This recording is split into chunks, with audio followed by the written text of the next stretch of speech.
রেজওয়ান রফিকির ব্যাখ্যা অনুযায়ী এরকম শত শত জায়গায় আপনি হানাফিদেরকে হাদিস অস্বীকারকারী সাব্যস্ত করে দিতে পারবেন। আপনি আমাকে অন্ধ বলছেন, আমি অন্ধভক্ত না। ডক্টর জাকির নায়েকের ব্যাপারে যে সকল জুলুম করা হয়েছে, আর এই দশকের পর দশক সাইদ আবুল আলা মওদুদীর ব্যাপারে যে সকল জুলুম করা হয়েছে, দিন কিন্তু পাল্টায় গেছে।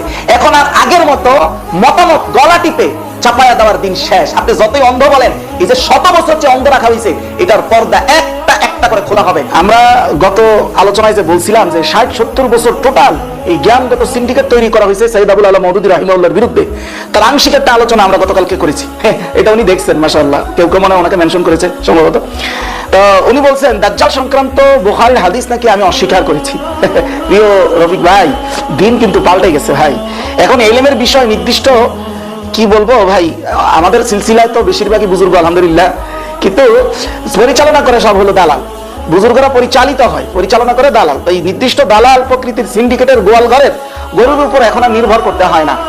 এবার আসেন, আমার প্রিয় সিন্ডিকেট রাহবার আমাদের প্রিয় রেজওয়ান রফিকি সাহেবের কথা সঠিক কিনা এটা একটু দেখি। দাজ্জাল সংক্রান্ত গুরুত্বপূর্ণ দুই প্যাটার্নের হাদিস, অর্থাৎ এটা ইবনে সাইয়াদের ঘটনা, যেটা আমরা গতকালকে বলেছি।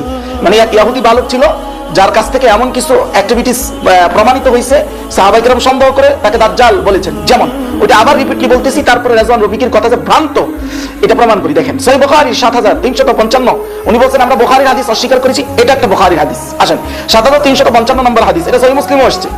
এই হাদিসের মধ্যে যে মুহাম্মদ বিন মুনকাদির বর্ণনাকারী যে বলেছিলেন যে আমি জাবের ইবনে আব্দুল্লাহকে দেখেছি, রাআইতু জাবের ইবনে আব্দুল্লাহ ইয়াহলিবু বিল্লাহ, যে আমি জাবের ইবনে আব্দুল্লাহকে দেখেছি, উনি আল্লাহর নামে কসম করে বলেছিলেন যে আন্না ইবনে সাইয়াদ দাজ্জাল, ইবনে সাইয়াদ ও ইহুদি বালকই ছিল দাজ্জাল।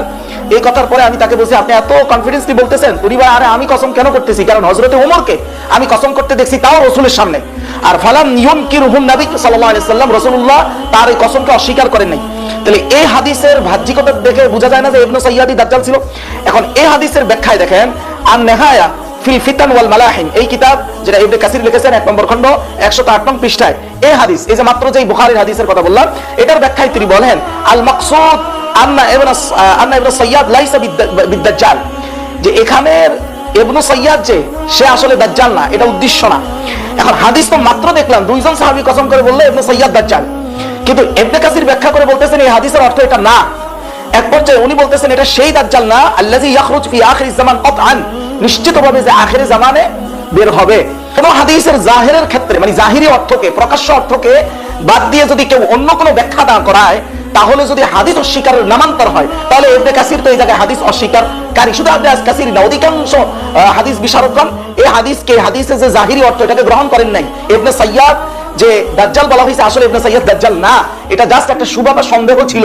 একইভাবে তামিমুদ দারির যে হাদিসটা, এই হাদিস বর্ণনা যেটা সিয়াসিত্তার কিতাবে সহিহ মুসলিমে আসছে, যেমন 2942 নম্বর হাদিস, এই হাদিসটা পুরা শোনার পরে রাসূলুল্লাহ কি বলেছেন খেয়াল করেন। রাসূলুল্লাহ বলেন ফা ইন্নাহু আ'জাবানি হাদিসু তামিম। তামিমুদ দারি ছিলেন একজন খ্রিস্টান পাদ্রী, পরবর্তীতে মদিনায় এসে মুসলমান হয়েছেন। ওনার জীবনের এক ইতিহাস শোনাইছেন যে আমি এরকম ভাসতে ভাসতে এক দ্বীপে গিয়ে উঠি। কোন দ্বীপ এটা উনি নিজেও বলতে পারেন না। ওই দ্বীপে এক অদ্ভুত ধরনের ব্যক্তি দেখি, যার সামন পিছন দুই দিকে তার এত পশম যেটা বুঝাই যায় না যে কোনটা তার সামনের দিক কোনটা পিছনের দিক। আরো অনেক লম্বা হিস্ট্রি। ওই ব্যক্তি অনেক ধরনের অদ্ভুত প্রশ্ন করেছে। সবকিছু শুনে রাসূলুল্লাহ কি বললেন?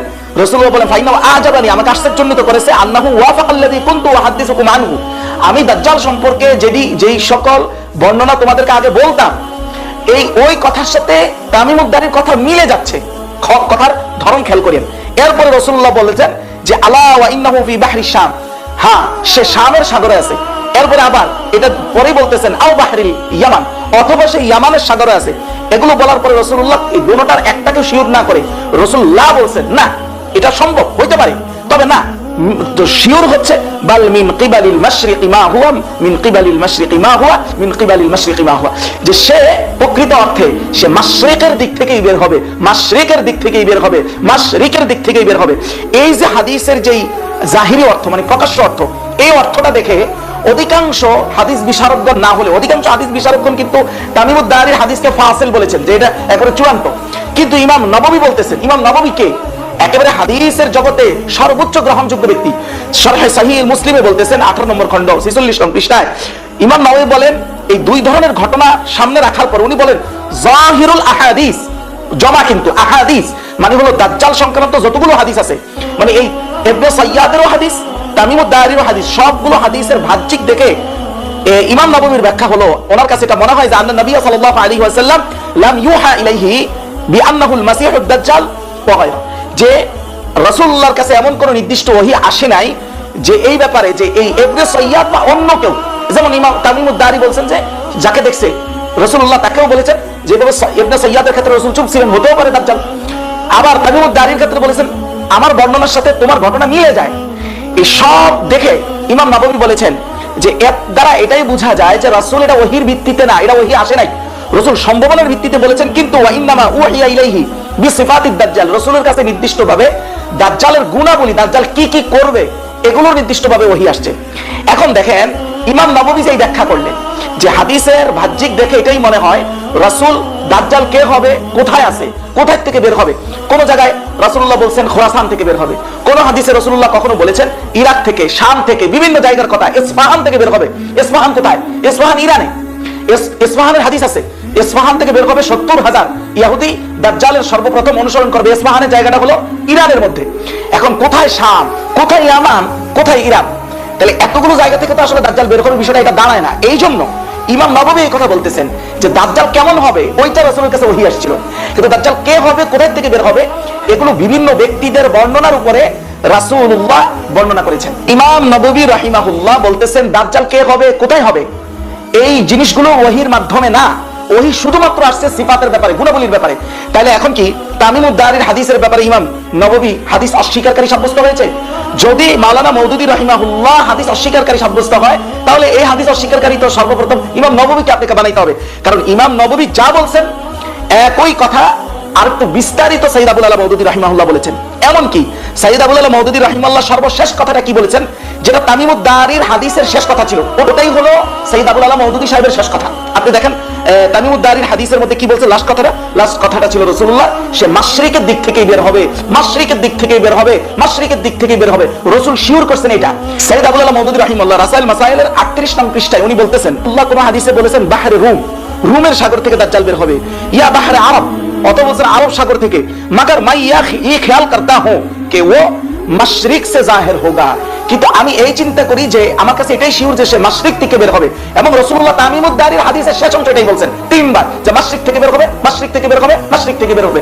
রাসূল যেটা শিওর করছেন সাইয়্যিদ আবুল আলা মওদুদী সেটাই বলতেছেন যে মাশরিক থেকেই বের হবে। বাকি বিভিন্ন স্থানের যে বিষয়গুলো এগুলোর ব্যাপারে ইমাম নববী যে কথা বলছেন, সাইয়্যিদ আবুল আলা মওদুদী সাহেব একই কথা বলছেন যে এগুলো ওহীর ভিত্তিতে না, এগুলো বিভিন্ন ব্যক্তির বর্ণনার ভিত্তিতে। বড় কথা হলো একটা হাদিসকে তার বাহ্যিক অর্থের থেকে বের হয়ে ভিন্ন কোনো অর্থ যদি কেউ ব্যাখ্যা করে, এটা যদি হাদিস অস্বীকারের শামিল হয়, এক নম্বর ইমাম নববী এটার মধ্যে পড়বে। দুই নম্বর আমরা যারা হানাফি মাযহাবের অনুসারী, আমি একজন হানাফি, এই রেজওয়ান রফিকি সাহেবের থিওরি অনুযায়ী যদি আপনি ধরেন, তাহলে তো হানাফি মাযহাবে অসংখ্য ক্ষেত্রে আমাদেরকে হাদিস অস্বীকারী আহলে হাদিসরা সাব্যস্ত করতে সক্ষম হবে। কিভাবে হবে আপনি দেখেন, ওনার থিওরিকে যদি আপনি হাদিস অস্বীকারের মানদণ্ড ধরে নেন, আসেন এক হানাফিদের দুইটা মাসলার ক্ষেত্রে আমি দেখাই, সে যে থিওরিতে হাদিস অস্বীকার সাব্যস্ত করে সেই থিওরিতে আমরা হানাফিরাও হাদিস অস্বীকারী হয়ে যাই কিনা দেখেন।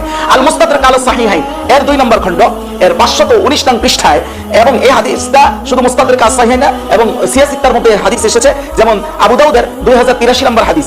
ওই হাদিসের মধ্যে আম্মা জান আয়েশার কথা, আম্মা জান আয়েশা বলেন আইয়ুমা ইমরাতিন নাকাহাত বিগাইরি ইজনি ওয়ালিহা, কেউ যদি তার গার্জিয়ানের অনুমতি ছাড়া কোনো নারী বিবাহ করে, মানে কুমারী নারী বিবাহ করে, ফানিকাহুহা বাতিলুন ফানিকাহুহা বাতিলুন ফানিকাহুহা বাতিলুন, তাহলে ওই মেয়ের বিবাহ বাতিল হবে, বাতিল হবে, বাতিল হবে। এখন এই হাদিস অনুযায়ী পৃথিবীর অনেক মাযহাব কিন্তু আমল করে যে এই বিবাহ হবে না। কুমারী যার একবার বিবাহ হয়েছে তার হিসাবে না, তারটা তো কোরআনই বলে দিছে।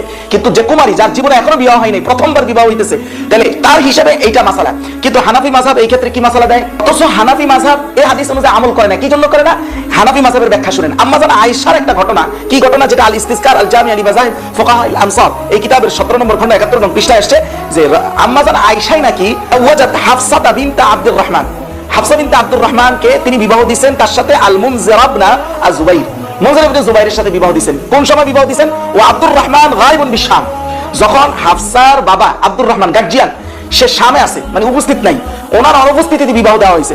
ফালাম্মা কাদিমা আব্দুর রহমান যখন ফিরে আসছে, মানে বাবা শ্বশুর যখন ফিরে আসছে, উনি আয়েশা বলতেছে ওয়া মিসলি ইউসনাউ হাযা বি, আমার সাথে এমন একটা কাজ করা হলো। এরপর উনি বলতেছেন ওয়া মিসলি ইফতাতু আলাইহি, আমার উপরে সিদ্ধান্ত চাপায় দেওয়া হলো। কে বলতেছে? শ্বশুর বলতেছে, মানে তার মেয়েকে এইভাবে বিবাহ দিয়ে দিয়েছেন কে? আম্মা জান আয়েশা। ফাকাল্লামাত আয়েশাতু আল মুনজির ইবনে আযুবাইর, তো জামাইয়ের সাথে আয়েশা রাদিয়াল্লাহু তাআলা আনহা কথা বলছেন এই বিষয়টা নিয়ে। কথা বলার পরে জামাই বলছে আলা মুনজুর ইবনে জুবাইর বলতেছেন ফাইন্না যালিকা বিয়াদি আব্দুর রহমান, এটা তো আব্দুর রহমানের হাতেই, মানে আমার শ্বশুরের হাতেই, উনি যদি চায় বিবাহ রাখতে পারে, উনি যদি ভেঙে দিতে পারে। এক পর্যায়ে আব্দুর রহমান বললেন ঠিক আছে, আমি এটা ফিরিয়ে দিতে চাচ্ছি না, আমি এমন লোক না যায় যেটা আপনি সিদ্ধান্ত নিছেন আম্মা জান আয়েশা আপনার সম্মানে আমি এটা ফিরিয়ে দিব না, বিবাহটা মেনে নিলাম। বিবাহটা মেনে নেওয়া হয়েছে। এখন এই হাদিসের জায়গায় হানাফিদের ব্যাখ্যা হলো যে আম্মা জান আয়েশা যেহেতু নিজেই তার বর্ণনার বিপরীত আমল করছেন, সেই হিসেবে আগের যে বর্ণনাটা যে বিবাহ হইতো না গার্জিয়ান ছাড়া, ওই বর্ণনাটা মানসুখ মানে হলো সেটা রহিত হয়ে গেছে, এটা বাতিল হয়ে গেছে। কিন্তু দেখেন এটা যে বাতিল হয়ে গেছে, কি হিসাবে ধরলে বাতিল ধরা যায়? যদি আম্মা জান আয়েশা হাদিস বর্ণনা করছে আগে আর এই ঘটনাটা ঘটছে পরে, যদি আপনি শিওর করে বলতে পারেন ঘটনাটা পরে ঘটছে, তখন তো আপনি এটা ধরতে পারবেন না যে আম্মা জান আয়েশা নিজেই নিজের হাদিসের ব্যাপারে আমল করেন না, এটা তো ধরা যাবে না। তো এটা যেহেতু ধরা যাবে না, সেহেতু আমরা ধরতেছি, হানাফিরা ধরতেছি যে আগের হাদিসটা তাহলে মানসুখ মানে রহিত হয়ে গেছে। কিন্তু যদি এরকম হয় যে এই ঘটনাটা আগে ঘটছে আর আম্মা জান আয়েশা হাদিসটা পরে বলছে, তাহলে তো হাদিস এখনো বহমান, এখনো হাদিস আমলযোগ্য। এবং পৃথিবীর শাফি মাযহাব, ইমাম আহমদ, মালিক সহ অনেক বড় বড় ইমামগণ এই হাদিসের উপর আমল করে। তাহলে এইটা শিওর করবে কে যে হাদিসটা আগে বর্ণনা হয়েছে নাকি আম্মা জান আয়েশার ঘটনাটা আগে ঘটছে? এটা কিন্তু ইতিহাস থেকে 100% শিওর করে বলা যায় না যে কোনটা আগে হয়েছে। যদি হাদিসটা আগে হয়, ঘটনা পরে হয়, তাহলে হাদিস বাতিল হয়ে গেছে। আর যদি ঘটনা আগে হয়, হাদিস পরে হয়, তাহলে এখন পর্যন্ত এই হাদিসের আমল 100% আছে। তাহলে শিওর না হওয়া সত্ত্বেও যেহেতু হানাফিরা এটা তাদের ইজতিহাদের জায়গা থেকে একটা ব্যাখ্যা করেছে, ব্যাখ্যা করে হাদিসটা আমল করতেছে না, এর মাধ্যমে কি হানাফিরা এই হাদিস অস্বীকারী সাব্যস্ত হবে? শুধু কি এতটুকু? মানে এটা তো জাস্ট উদাহরণ দেখাইতেছি। মাফাতিহুস সুনানে আসেন, মাফাতিহুস সুনান তো ওই যে দাওরা হাদিসে পোলাপান এখন নতুন করে পড়ে। আচ্ছা, ওখানে 121 নং পৃষ্ঠায় এই মাসালাগুলো আনা হয়েছে। শুধু এখানে না, হানাফির বড় বড় কিতাবে এই মাসালাগুলো আছে। জুমার খুতবা চলাকালীন অবস্থায় আপনি মসজিদে ঢুকে যে 2 রাকাত নামাজ পড়তেন তাহিয়াতুল মসজিদ, এটা পড়তে পারবেন কিনা? দেখেন মাসালা, ইমাম শাফিঈ, আহমদ ওনারা মনে করেন জুমার খুতবা চলাকালীন অবস্থায়ও মসজিদে ঢোকার 2 রাকাত নামাজ পড়া মুস্তাহাব। ওনাদের দলিল হলো জাবের ইবনে আব্দুল্লাহ থেকে বর্ণিত, উনি বলেন বাইনা নবী সাল্লাল্লাহু আলাইহি ওয়াসাল্লাম, আমরা নবীজি সাল্লাল্লাহু আলাইহি ওয়াসাল্লামের সামনে ছিলাম, ইয়াখতুব ইয়াউমুল জুমআ, জুমার দিন রাসূলুল্লাহ খুতবা দিতেছেন। ইসজা রাজুলুন, একজন ব্যক্তি আসছেন, ফাকালা লাহু নবী সাল্লাল্লাহু আলাইহি ওয়াসাল্লাম, রাসূলুল্লাহ তাকে বললেন আসাল্লাইতা ইয়া ফুলান, হে অমুক তুমি কি 2 রাকাত নামাজ পড়ছো? তো খুতবার মধ্যে রাসূলুল্লাহ বলতেছেন। তারপর ওই ব্যক্তি বলল ক্বালা লা ইয়া রাসূলুল্লাহ, আমি পড়ি নাই। তখন রাসূলুল্লাহ কম ফারকা, উঠো 2 রাকাত নামাজ পড়ো। তাহলে খুতবা চলাকালীন অবস্থায় রাসূল এটা বললেন। এই হাদিসের কারণে ইমাম শাফি, ইমাম আহমদ সহ অনেক ইমামগণ মনে করেন খুতবা চলাকালীন অবস্থায় 2 রাকাত নামাজ পড়া যাবে। কিন্তু হানাফি সহ, ইমাম মালিক সহ অনেকেই মনে করেন খুতবা চলাকালীন অবস্থায়, বিশেষত আমরা হানাফিরা মনে করি পড়া যাবে না। তো এই হাদিস থাকা সত্ত্বেও কেন মনে করি পড়া যাবে না? এটার ক্ষেত্রে আমাদের আবার পাল্টা একটা হাদিস আছে। কি হাদিস সেটা দেখেন। হাদিসটা হলো আব্দুল্লাহ বিন ওমর থেকে। তিনি বলেন সামিয়াতুন নবী সাল্লাল্লাহু আলাইহি ওয়াসাল্লাম, আমি রাসূলকে এটা বলতে শুনেছি যে ইয়াকুল, তিনি বলেন ইজা দাখালা আহাদুকুম মাসজিদা, তোমাদের কেউ যখন কোনো মসজিদে আসবে, ওয়াল ইমাম আলাল মিম্বার, আর ইমাম আছে তখন মিম্বারের উপরে, ফালা সালাতা ওয়ালা কালামা হাত্তা ইয়াফরুগাল ইমাম, যতক্ষণ ইমাম ফারেক না হবে ততক্ষণ পর্যন্ত সেখানে কোনো নামাজও চলবে না, কোনো কথাও চলবে না। এখন এই হাদিস যে হানাফিরা দলিল দিয়েছে, এই হাদিসের ব্যাপারে আবার মুহাদ্দিসিনে কেরামের মন্তব্য বা ইয়েটা কি? এর মধ্যে প্রথমে আসেন ইবনে আবি হাতেম, উনি ওনার জারহে তাদিলে বলতেছেন, এটার 1 নম্বর খণ্ড 259 নং পৃষ্ঠায় উনি বলেন এই হাদিস হুয়া দাঈফুল হাদিস, সম্পূর্ণ এটা দুর্বল হাদিস। এমন কি উনি বলেন সাবিয়াতু আবা যুরআ ইয়াকুল, এই যে হাদিসটা, মানে আমরা হানাফিরা এই মাত্র যেটা দলিল দিলাম মুনকারুল হাদিস, ওনারা বলছেন। আচ্ছা, ইমাম হাইসামি একই কথা তার জামিআর মধ্যে বলেছেন 2 নম্বর খণ্ড 184 নং পৃষ্ঠায়, ওয়া হুয়া মাতরুকুন, মানে এই হাদিস গ্রহণযোগ্য না।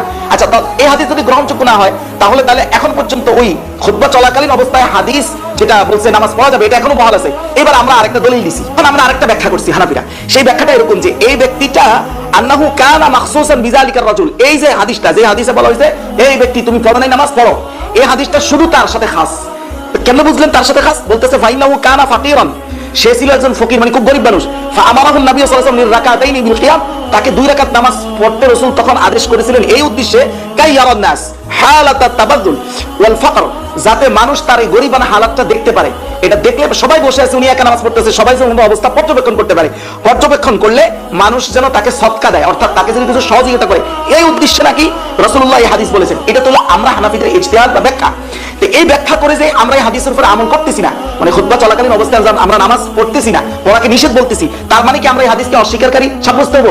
রেজওয়ান রফিকির ব্যাখ্যা অনুযায়ী এরকম শত শত জায়গায় আপনি হানাফিদেরকে হাদিস অস্বীকারী সাব্যস্ত করে দিতে পারবেন। আপনি আমাকে অন্ধ বলছেন, আমি অন্ধভক্ত না, বিষয়টা এমন না।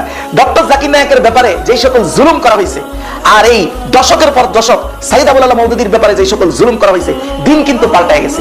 এখন আর আগের মতো মতামত গলা টিপে চাপায়া দেওয়ার দিন শেষ। আপনি যতই অন্ধ বলেন, এই যে শত বছর যে অন্ধ রাখা হয়েছে, এটার পর্দা একটা একটা করে খোলা হবে।